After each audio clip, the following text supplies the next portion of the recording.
인천에서 교회발 확진자가 계속 발생하고 있습니다.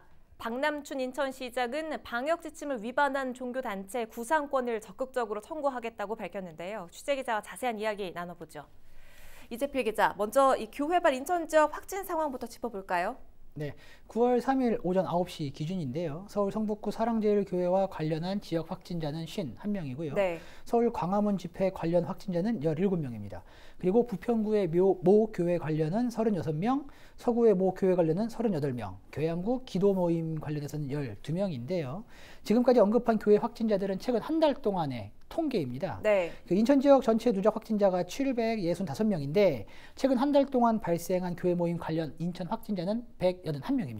그러니까 전체 누적 확진자 수의 23.6% 수준입니다. 교회 관련 확진자 수가 상당한데 박남춘 인천시장이 방역 지침을 어겨서 집단 감염을 야기한 교회에 고발을 하고 또 구상권을 청구하겠다 이렇게 밝혔어요. 네, 맞습니다. 지난 2일 열린 지역재난안전대책본부 회의에서 밝힌 내용이에요.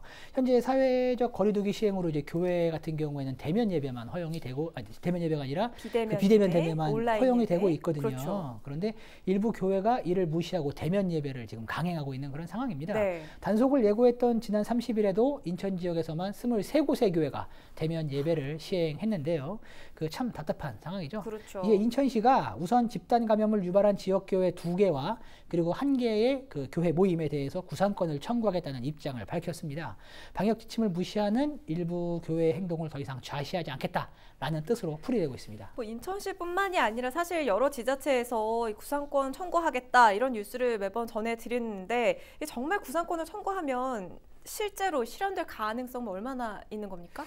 네, 이 부분에 대해서도 이제 법률 전문가들과 이야기를 좀 나눠봤어요. 근데 전문가들이 입을 모으길 우선 방역 지침을 어긴 이들 때문에 집단 감염이 발생했다라는 인과관계를 증명을 해야 하는데 이 부분이 좀 쉽지 않을 것 같다라고 이렇게 이야기를 하고 있는데요. 네. 한 변호사의 이야기를 직접 한번 들어보시죠.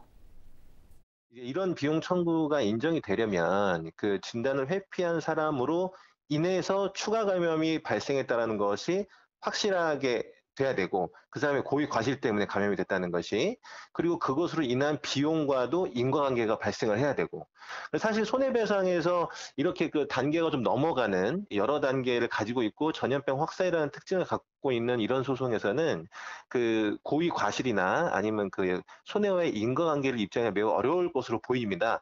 다만 이제 이러한 소송들이 갖고 있는 의미는 이 코로나로 인한 이제 재확산을 방지하기 위해서 온 국가와 국민이 노력을 하고 있는데 그 진단을 회피하고 있는 사람들, 국가의 업무를 방해하고 있는 사람들을 막기 위한 이 적극적인 행정 개입의 의미는 있을 수 있을 것 같지만 손해배상 결과 청구하는 모든 금액이 인정되기는 어려울 것 같다라는 것이 제 생각입니다.